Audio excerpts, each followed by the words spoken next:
Assalamualaikum warahmatullahi wabarakatuh.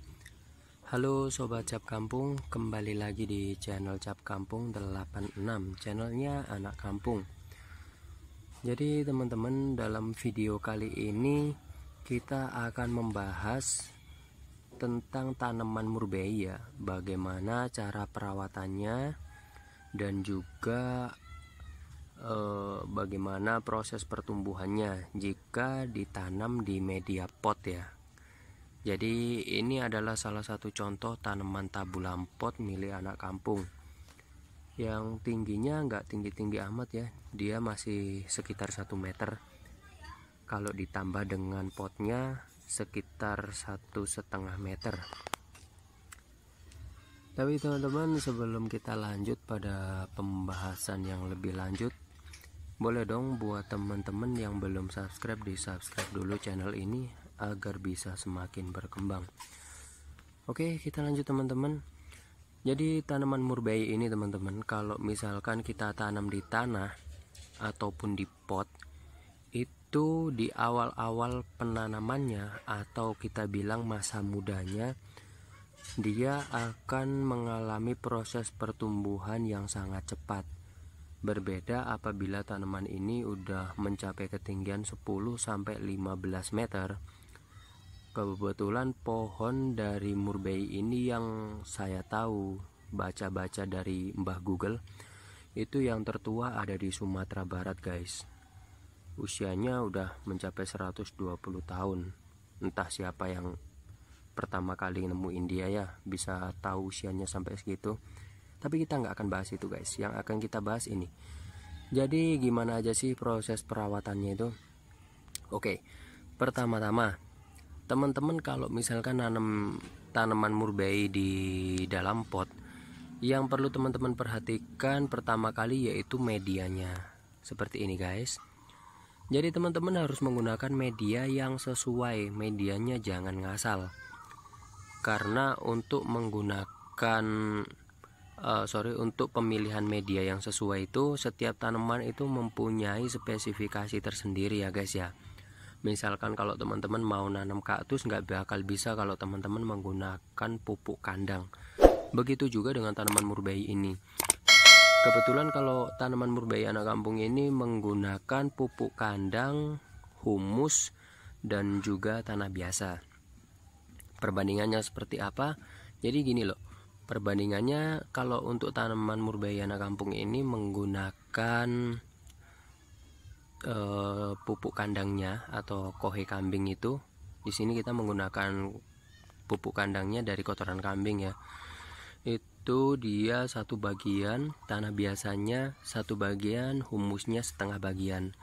Jadi gini teman-teman, seperti di video sebelumnya yang pernah anak kampung sampaikan, penggunaan humus itu terlalu berlebihan juga nggak bagus buat tanaman teman-teman, apalagi tanaman yang masih muda. Berbeda dengan tanaman yang udah tua. Kalau tanaman udah tua, teman-teman kasih pupuk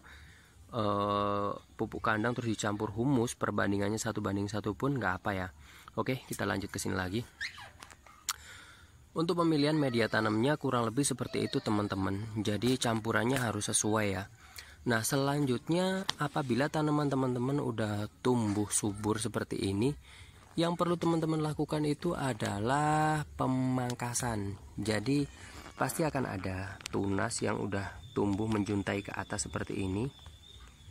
Nah jadi teman-teman, buah dari murbei itu dia akan muncul dari bagian atas sana. Ini dari paling atas ini dia muncul seret. Ini adalah bunga betinanya ya, calon bakal buah seperti ini teman-teman. Nah yang udah di bawah ini, dia semakin merah kehitam-hitaman, itu menandakan buah ini udah siap untuk dimakan. Kalau warnanya masih hijau kuning kayak gini, terus agak merah-merah kayak gini, itu masih belum bisa dimakan guys, karena rasanya agak asam-asam gimana gitu ya, bukan ada manis-manisnya. Nah untuk perawatan cabangnya teman-teman, yang perlu teman-teman lakukan adalah pemangkasan daun. Jadi teman-teman harus sering melakukan pemangkasan daunnya. Jadi daun yang ada di bagian bawah-bawah sini itu harus teman-teman potong. Nah selanjutnya untuk cabangnya juga harus sering-sering dipotong guys, seperti ini. Jadi punyanya anak kampung ini awalnya hanya ada beberapa cabang dari bawah sana ya, karena rutin dipotong seperti ini. Udah kita potong, nanti dia akan tumbuh tunas yang baru.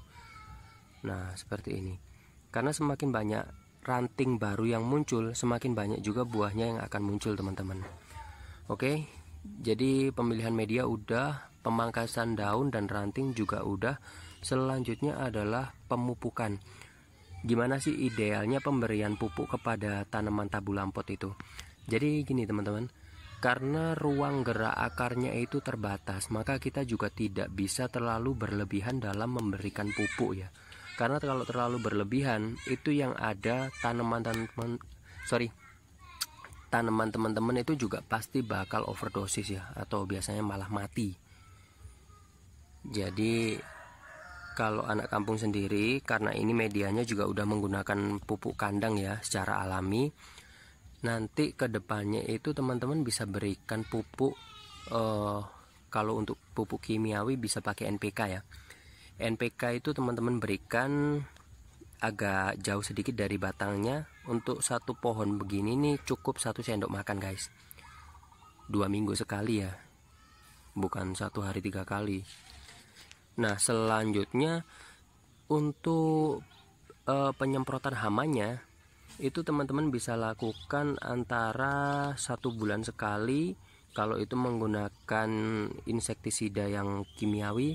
Kalau teman-teman menggunakan insektisida yang alami, misalkan teman-teman buat sendiri dari air beras atau campuran air kelapa, atau dari apalah yang biasa digunakan secara alami gitu ya, nanti kita review juga di next video selanjutnya. Itu bisa dilakukan 2 minggu sekali. Jadi perbedaannya di situ. Kalau pakai kimiawi itu 1 bulan sekali cukup. Kalau menggunakan yang alami itu 2 minggu sekali. Jadi kurang lebih seperti itu guys, tips untuk merawat tanaman tabu lampot, khususnya untuk jenis murbei ya. Oh ya, dan jangan lupa juga teman-teman, kalau misalkan daunnya itu nanti ada yang kurang sehat. Kalau teman-teman tengok punyanya anak kampung ini kan daunnya sangat-sangat sehat ya. Daunnya melebar guys, gendut-gendut kayak gini. Nah itu karena dalam 2 minggu sekali itu sering anak kampung semprot menggunakan ini loh, Gandasil. Gandasil yang untuk daun juga ada, yang untuk buah juga ada. Nah seperti itu. Jadi buat teman-teman, cukup sekian informasi yang anak kampung bisa sampaikan. Semoga bermanfaat. Share juga video ini agar orang-orang yang di sekitar teman-teman itu bisa mendapatkan informasi yang berguna ini. Oke, terima kasih. Sampai jumpa di next video selanjutnya. Wassalamualaikum.